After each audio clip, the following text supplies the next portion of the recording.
السلام علیکم، دنیا نیوز کے ساتھ میں ہوں علی حیدر۔ ہیڈلائنز آپ نے جانی، خبروں کی تفصیل شامل کریں۔ سب سے پہلے بات کریں گے کہ امریکہ اور چین میں تجارتی جنگ میں شدت آ گئی ہے۔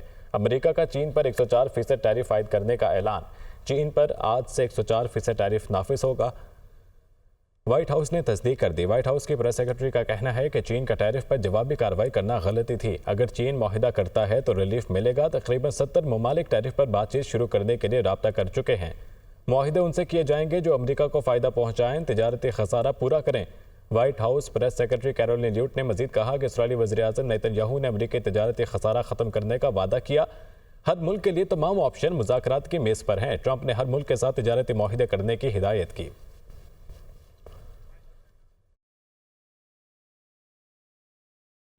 ٹیرف کی مد میں روزانہ $2 ارب حاصل کر رہے ہیں۔ جاپان اور جنوبی کوریا کے نمائندے معاہدے کے لیے امریکہ پہنچ رہے ہیں۔ صدر ڈونلڈ ٹرمپ نے کوئلے کی پیداوار بڑھانے سے متعلق ایگزیکٹو آرڈر پر دستخط کر دیے۔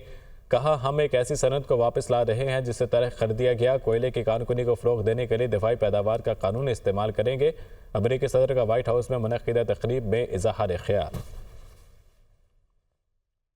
غزہ کی صورتحال کے حوالے سے صدر ٹرمپ نے نیتن یاہو سے تفصیلی ملاقات کی۔ اسرائیلی مغویوں کی رہائی کے لیے تبادلہ خیال ہوا۔ دونوں رہنماؤں کے درمیان اتفاق ہوا کہ ایران کو جوہری ہتھیاروں کے حصول سے روکا جائے گا۔ ترجمان امریکی محکمہ خارجہ ٹیمی بروس کی پریس بریفنگ۔ استنبول میں یوکرین اور روس کے درمیان مذاکرات شروع ہوں گے۔ صدر ٹرمپ ایران کے ساتھ مذاکرات کے لیے تیار ہیں۔ دنیا کو مزید مضبوط بنانے کے لیے یقینی بنانا ہوگا کہ ایران جوہری ہتھیار نہ بنا سکے۔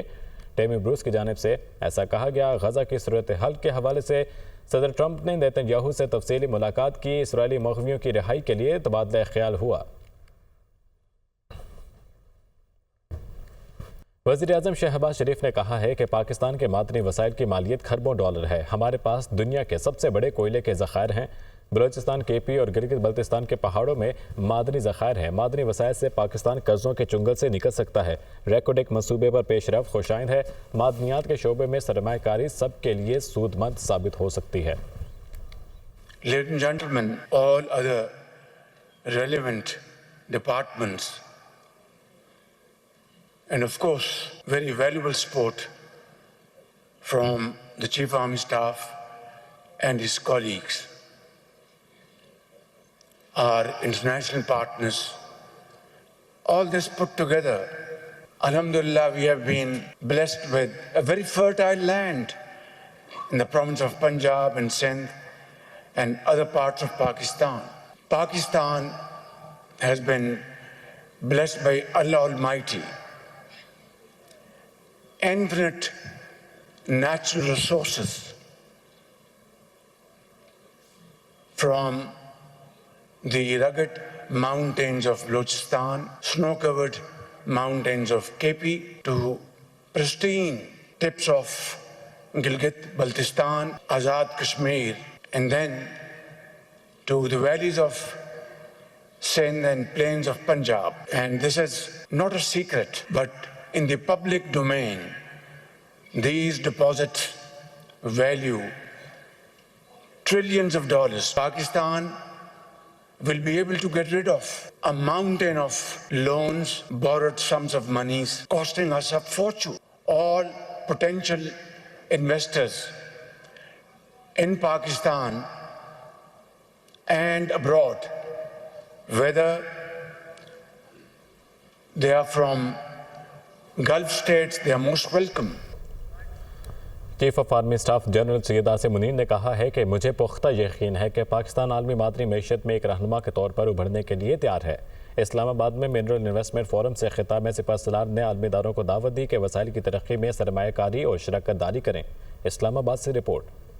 پاکستانی عوام کے پیروں کے نیچے وسیع معدنی ذخائر، ہاتھوں میں مہارت اور شفاف معدنی پالیسی، مایوسی اور بے عملی کی کوئی گنجائش نہیں۔ Army chief general Syed Asim Munir کا پاکستان منرل انویسٹمنٹ فورم سے خطاب۔ آرمی چیف نے کہا، اقتصادی سلامتی قومی سلامتی کے ایک اہم جز کے طور پر ابھری ہے۔ ہم پاکستانی بیک آواز شراکت داروں اور سرمایہ کاروں کو یقین دلاتے ہیں کہ کاروبار اور معدنی دولت سے استفادہ کرنے کے لیے آپ کی مہارت سے مستفید ہونا ہماری اجتماعی اجتماعی قومی خواہش ہے۔ آپ پاکستان پر پراعتماد پارٹنر کے طور پر بھروسہ کر سکتے ہیں۔ پاک فوج اپنی شراکت داروں اور سرمایہ کاروں کے مفادات اور اعتماد کے تحفظ کے لیے مضبوط سیکیورٹی فریم ورک اور فعال اقدامات کو یقینی بنائے گی۔ اپ سٹریم اور ڈاؤن سٹریم معدنی صنعتوں کی ترقی کو بھی یقینی بنایا جائے گا۔ یہ بات اہم ہے کہ لاگت کو بہتر بنانے کے لیے ریفائننگ اور ویلیو ایڈیشن میں سرمایہ کاری کی جائے۔ آرمی چیف کا کہنا تھا، پاکستان کی معدنی دولت کی تلاش کے لیے انجینئر، جیولوجسٹ، آپریٹر اور بہت سے ماہر کارکن درکار ہے۔ طلباء کو بیرون ملک تربیت کے لیے بھی بھیج رہے ہیں۔ اس وقت بلوچستان کے 27 طلباء زیمبیا اور ارجنٹینا میں معدنیات کی تلاش کی تربیت حاصل کر رہے ہیں۔ آرمی چیف نے کہا، میں بلوچ قبائلی عمائدین کی کاوشوں کا بھی معترف ہوں، جنہوں نے کانکنی کے کاموں کو فروغ دینے اور بلوچستان کی ترقی و پیش رفت میں اہم کردار ادا کیا۔ مل کر کام کرنے سے پاکستان کا معدنی شعبہ اجتماعی فائدے کے لیے علاقائی ترقی، خوشحالی اور پائیداری کو فروغ دے سکتا ہے۔ آگے بڑھیں اور جدوجہد کریں ملک کے لیے اور اپنے لیے۔ امریکی محکمہ خارجہ میں جنوبی وسطی ایشیا امور کے اعلیٰ عہدیدار ایرک میر کا پاکستان منرلز انویسٹمنٹ فورم 2025 کے انعقاد پر خراج تحسین۔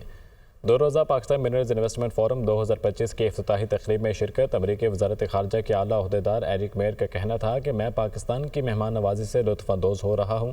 میں پاکستانی حکام کو اس فورم کے کامیاب انعقاد پر خراج تحسین پیش کرتا ہوں۔ امید ہے کہ اس فورم کے انعقاد سے امریکہ اور پاکستان کے تعلقات مزید مضبوط ہوں گے۔ ایرک میر نے توقع ظاہر کی کہ یہ فورم سرمایہ کاروں کے لیے یکساں مواقع فراہم کرے گا۔ انہوں نے کہا کہ امریکی صدر ڈونلڈ ٹرمپ نے بھی منرلز اینڈ معدنی وسائل کی اہمیت کو متعدد بار اجاگر کیا ہے۔ وزارت پیٹرولیم کا پاکستان منرل انویسٹمنٹ فورم کے مہمانوں کے اعزاز میں عشائیہ کا انعقاد۔ نائب وزیر اعظم اسحاق ڈار مہمان خصوصی کے طور پر شریک ہوئے۔ عشائیے میں غیر ملکی شخصیات، وفاقی وزراء اور اعلیٰ سرکاری حکام نے بھی شرکت کی۔ سرکاری اور نجی کمپنیز کے سی ای اوز اور ایم ڈی بھی مدعو کیے گئے۔ بین الاقوامی اور مقامی کمپنیز کے اعلیٰ سطح کے وفود کی عشائیے میں شرکت۔ عشائیے کے دوران شرکاء کے لیے کلچرل شو کا بھی اہتمام کیا گیا۔ پیپلز پارٹی کے سینئر رہنما تاج حیدر مختصر علالت کے بعد انتقال کر گئے۔ سابق سینیٹر کراچی کے مقامی اسپتال میں زیر علاج تھے۔ صدر آصف علی زرداری، وزیر اعظم پی پی چیئرمین بلاول بھٹو کا بانی رکن تاج حیدر کے انتقال پر اظہار افسوس، سوگواران کے ساتھ ہمدردی کا اظہار۔ مرحوم کی پیپلز پارٹی اور جمہوریت کے لیے خدمات کو خراج عقیدت پیش۔ تاج حیدر کی وفات سے پیپلز پارٹی اہم سیاسی رہنما سے محروم ہو گئی۔ اسپیکر ریاض صادق، وزیر داخلہ محسن نقوی، وزیر اعلیٰ سندھ مراد علی شاہ کا بھی اظہار افسوس۔ پیپلز پارٹی کے سینئر رہنما تاج حیدر مختصر علالت کے بعد انتقال کر گئے ہیں۔ سابق سینیٹر کراچی کے مقامی اسپتال میں زیر علاج تھے۔ صدر آصف علی زرداری، وزیر اعظم اور پی پی چیئرمین بلاول بھٹو کی جانب سے بانی رکن تاج حیدر کے انتقال پر اظہار افسوس کیا گیا۔ آگے بڑھ کر آپ کو بتائیں، مسلم لیگ نون کے صدر میاں نواز شریف سے کرپٹو کرنسی ایکسچینج بائنانس کے سابق سی ای او اور بانی چونگ پنگ یو کی ملاقات۔ وزیر اعلیٰ مریم نواز اور پاکستان کرپٹو کونسل کے سی ای او بلال بن ثاقب بھی شریک ہوئے۔ چونگ پنگ یو کی پاکستان کرپٹو کونسل کے اسٹریٹجک ایڈوائزر کے طور پر تقرر کا خیر مقدم کیا۔ یہ رپورٹ دیکھتے ہیں۔